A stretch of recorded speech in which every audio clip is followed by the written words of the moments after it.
Estamos em 2021. Há mais de um ano, a realeza de um vírus coroado revelou a pandêmica ignorância que transformou o Brasil no epicentro mundial da pandemia de Covid-19. A dor da despedida de centenas de milhares de vidas se soma a uma perda de sabedoria imensa, impossível de mensurar. Nesse contexto, vigorosas raízes, cultivadas na soma de experiências, desenham os rumos que nos permitem esperançar. Com base nas conquistas de nossas ancestralidades, reverenciamos quem faz da transformação cultural uma meta. Irene Santos, memória fotográfica de negros de alma preta. Encontrei minhas origens em velhos arquivos, livros. Encontrei em doces palavras, cantos, em furiosos tambores, ritos. Encontrei minhas origens na cor da minha pele, nos lanhos de minha alma, em minha gente escura, em meus heróis altivos. Encontrei-as enfim, me encontrei. Irene Santos nasceu na cidade de Porto Alegre em 1947. Historiadora e fotógrafa, Irene traz em suas obras um olhar que vincula a potência da ancestralidade negra às lutas e às conquistas presentes e futuras. A importância disso é porque quando tu é criança, por exemplo, ou jovem, é a questão de construir uma autoestima positiva. Como eu era a única, como quando falava em negro todo mundo virava para olhar para minha cara, e estavam falando em escravos, né? Então, negro é sinônimo não de cor, de escravo. O trabalho da Irene é fundamental na promoção da visibilidade da cultura negra no Rio Grande do Sul, um estado que sempre enalteceu as origens europeias e negligenciou no reconhecimento de suas raízes africanas. Uma das maneiras de invisibilizar as pessoas é não mostrá-las, né? Não mostra, ninguém se lembra, não existe. Por isso que quando eu ia lá para o norte e dizia que era gaúcha, ninguém acreditava, porque nunca tinham visto foto de negros aqui, como se não houvesse. E eu via que as fotos que tinham, o que acontecia, o que saía assim no Correio do Povo, era aquele negro que tinha sido preso. Nas décadas de 60 e 70, a produção de fotografias de cunho experimental no Brasil cresceu muito. Nesse mesmo período, Irene ingressou e concluiu o curso de História na Universidade Federal do Rio Grande do Sul em 1971, ano em que o Grupo Palmares, liderado por Oliveira Silveira, em Porto Alegre, estabeleceu o dia 20 de novembro como um marco para reverenciar as conquistas, contribuições e lutas do povo negro no Brasil. Em 1979, quando o regime ditatorial no Brasil iniciava seu declínio, foi criado o Núcleo de Fotografia da Fundação Nacional das Artes do hoje extinto Ministério da Cultura.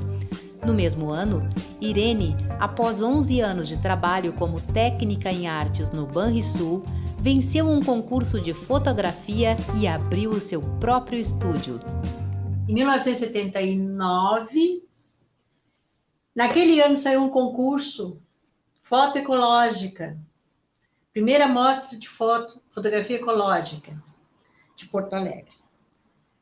E eu fui premiada com o primeiro lugar, então foi um luxo, assim, quer dizer, foi um incentivo e tanto. Devido ao avanço de seu reconhecimento no meio artístico, Irene começou a expor os seus trabalhos autorais em lugares de prestígio cultural, como o Teatro São Pedro. Em 1986, eu fiz a primeira exposição de fotografia,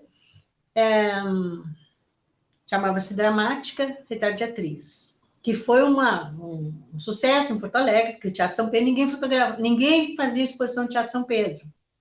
No Museu de Artes do Rio Grande do Sul, em 1988, a Irene realizou a exposição Solilóquio, baseada em mitos gregos, e em 1991, na Casa de Cultura Mário Quintana, Arcanos Imaginários, que revelava medos, desejos, fantasias e ideias universais por meio de representações de arcanos do tarô.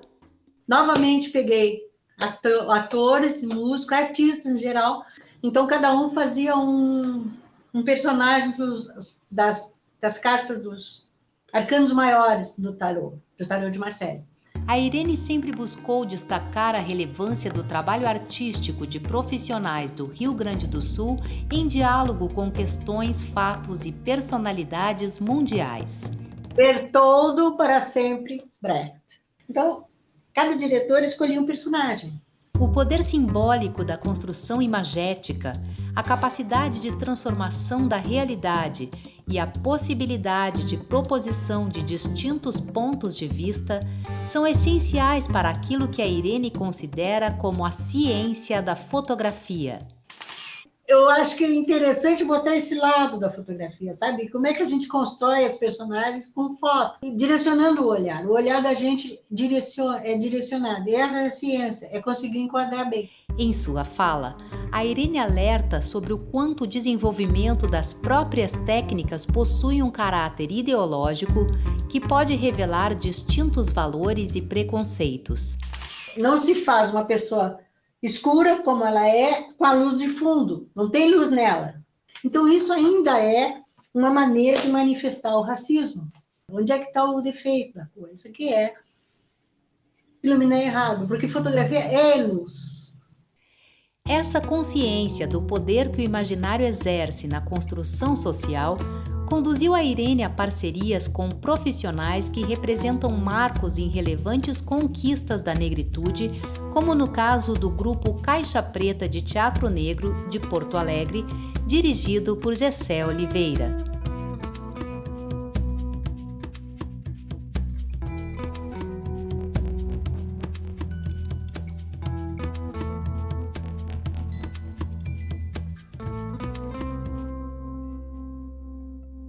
Por exemplo, no exemplo da dramática não havia atrizes negras. Uma das primeiras foi mesmo a Vera Lopes e o pessoal do Gessé, foi um certo, mesmo como falou a Vera, né? Porque nunca tinha se visto aquilo, aquela audácia de fazer uma peça de teatro com negros só.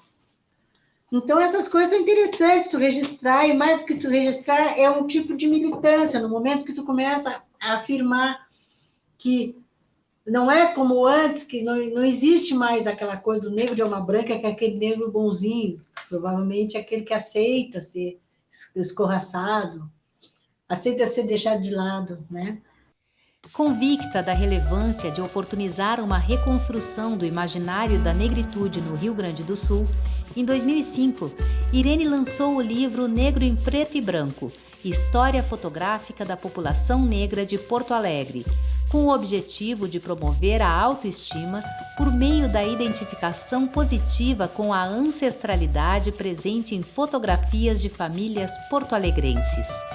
As pessoas se reconheceram porque eu fui em 100 famílias perguntar se eles tinham fotografias antigas, e as pessoas às vezes dizem assim, não, eu nem tenho mais.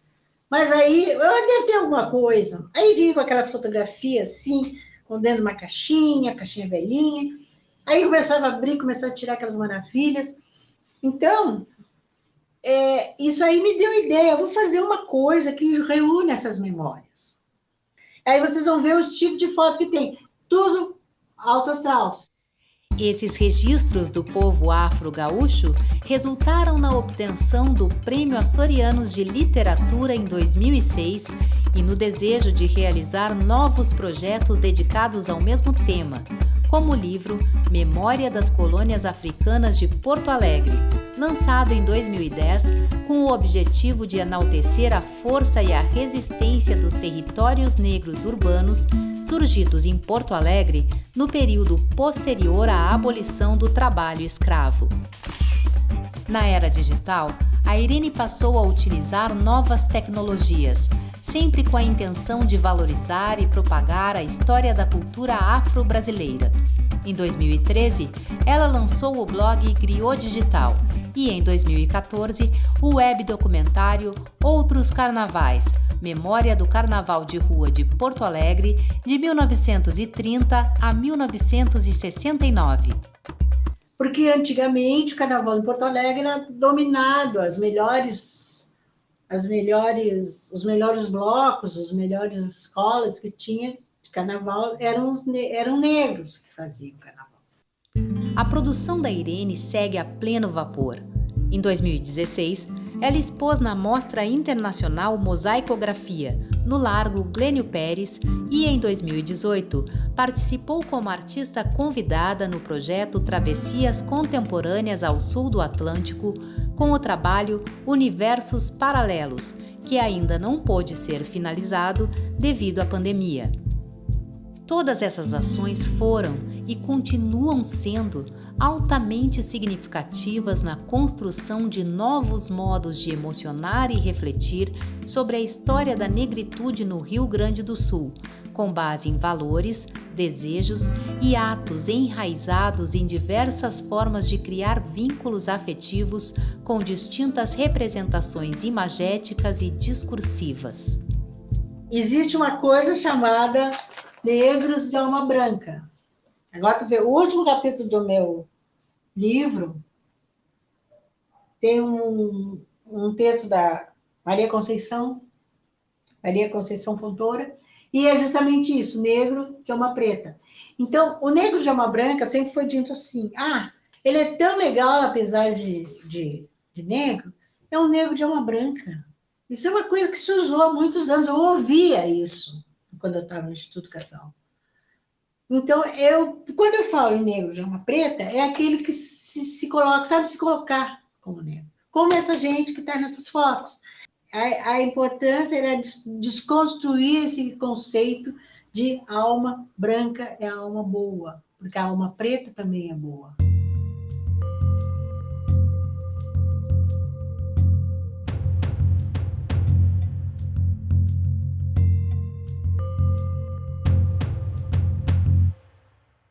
Desde o útero, a musicalidade elementar materializa os primeiros sinais emocionais e culturais que, após o parto, levam a criança do conhecido ao desconhecido, do conhecido ao desconhecido, caminho a percorrer por toda a vida. Quanto mais tempo de experiência, mais oportunidades de converter conhecimento em sabedoria. Sociedades sábias respeitam e celebram a vitalidade de suas profundas raízes, por meio da capacidade de amar, lutar, emocionar e esperançar.